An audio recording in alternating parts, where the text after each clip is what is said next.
Assalamualaikum warahmatullahi wabarakatuh.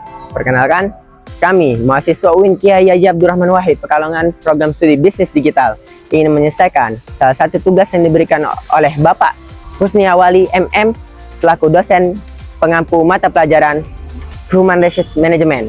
Sebelumnya, saya dari kelompok 6 Muhammad Ilham Arifin dengan NIM 60224074.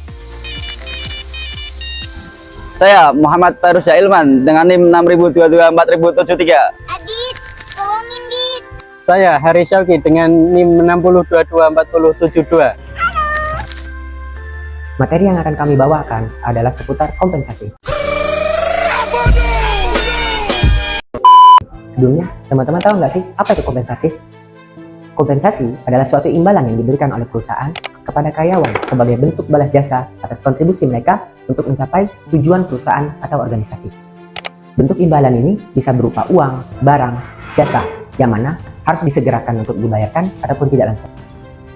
Kompensasi juga bukan hanya bentuk perusahaan untuk mematuhi perundang-undangan yang ada pada tahun 2003 yaitu Undang-Undang Tenaga Kerjaan dan juga Undang-Undang tahun 2020 yaitu Undang-Undang Cipta Kerja. Namun, kompensasi ini dapat memberikan efek baik atau dampak baik untuk perusahaan seperti mengikat dan memuaskan para karyawan yang berpotensi serta memberikan efek produktivitas bagi karyawan serta efisiensi yang mana karyawan-karyawan akan merasa dihargai terhadap kinerja mereka. Seperti di catatan saya kali ini, bahwasanya bahwa kompensasi itu memiliki klasifikasinya, yaitu ada 3 bagian. Pertama, kompensasi finansial langsung seperti gaji, upah, komisi, bonus, dan pembagian hasil. Ada juga namanya kompensasi finansial tidak langsung seperti tunjangan hidup, tunjangan kesehatan, tunjangan hari tua, cuti berbayar, serta fasilitas perusahaan. Dan yang ketiga, yaitu yang terakhir adalah kompensasi non finansial, yang mana kompensasi ini lebih berbentuk pengakuan dan imbalan bagi karyawan-karyawan yang memiliki prestasi, serta kesempatan pengembangan karir seperti pelatihan dan workshop-workshop. Juga ada namanya lingkungan kerja yang nyaman, seperti suasana kerja yang aman dan tentram. Dan juga ada fleksibilitas dalam jam kerja, yaitu fleksibilitas dalam jam kerjanya ataupun jarak jauh. A few moments later. Ya, materi yang selanjutnya yaitu tentang faktor-faktor kompensasi. Kompensasi karyawan dipengaruhi oleh beberapa faktor antara lain yaitu 1. Jenis pekerjaan dan tanggung jawab. Pekerjaan dan tanggung jawab dengan resiko yang lebih tinggi biasanya bisa mendapatkan kompensasi yang lebih tinggi pula. Contohnya, seseorang manajer proyek yang bertanggung jawab atas keseluruhan proyek akan menerima gaji lebih tinggi dibandingkan pekerja lapangan karena tanggung jawab dan resiko yang lebih besar.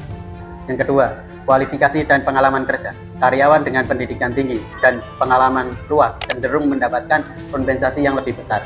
Contohnya, seseorang insinyur dengan gelar magister dan pengalaman 5 tahun bekerja akan mendapatkan gaji lebih tinggi dibandingkan insinyur lulusan sarjana dan pengalaman selama 2 tahun. Faktor yang ketiga yaitu kemampuan finansial perusahaan. Hal ini berkaitan dengan seberapa besar perusahaan bisa menggaji karyawannya berdasarkan keuangannya. Contohnya yaitu perusahaan multinasional dapat memberikan gaji tinggi, bonus tahunan, tunjangan kesehatan, serta asuransi. Berbeda dengan perusahaan startup atau UMKM, biasanya memiliki keterbatasan finansial sehingga kompensasi yang diberikan lebih rendah dibandingkan perusahaan besar. Materi yang selanjutnya yaitu tujuan kompensasi. Tujuan kompensasi yang pertama yaitu untuk menarik karyawan yang berkualitas. Yang kedua yaitu untuk mempertahankan karyawan yang sudah ada. Dan yang ketiga yaitu untuk meningkatkan keproduktivitasan karyawan. Yang keempat yaitu untuk meningkatkan kepuasan kinerja karyawan. Dan yang kelima yaitu untuk menjaga keadilan internal dan eksternal. 2 hours later. Baik, untuk pembahasan selanjutnya adalah terkait dengan manfaat kompensasi. Kompensasi memiliki manfaat yang banyak bagi karyawan, terutama juga bagi perusahaan. Manfaat yang didapat dari karyawan dari adanya kompensasi adalah mereka menjadi lebih loyal karena mereka mendapatkan uang, mendapatkan tunjangan dari perusahaan, sehingga ketika perusahaan menginginkan sesuatu dari karyawan, mereka akan berbuat dengan semaksimal mungkin.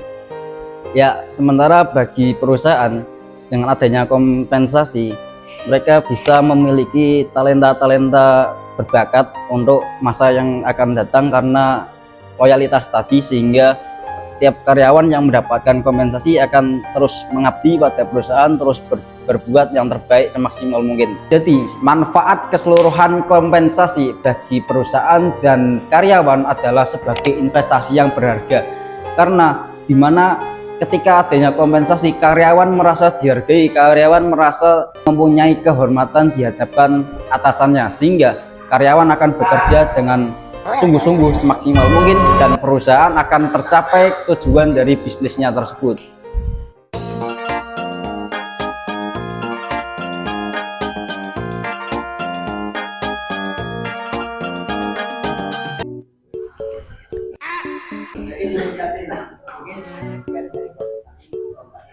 Kerja bagus.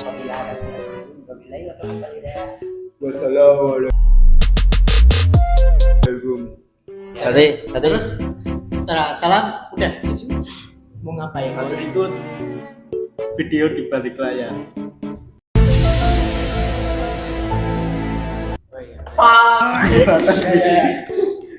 Pakai kata-kata doang, nggak usah ngomong.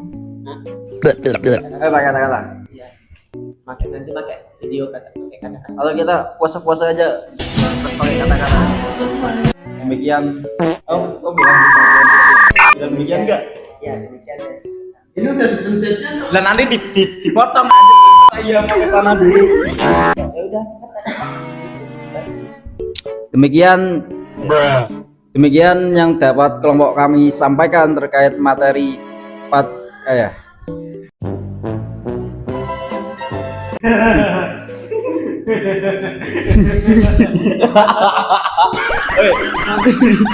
Satu, dua, tiga. Demikian materi terkait kompensasi yang dapat kelompok kami sampaikan. Kurang lebihnya mohon maaf. Kami haturkan terima kasih.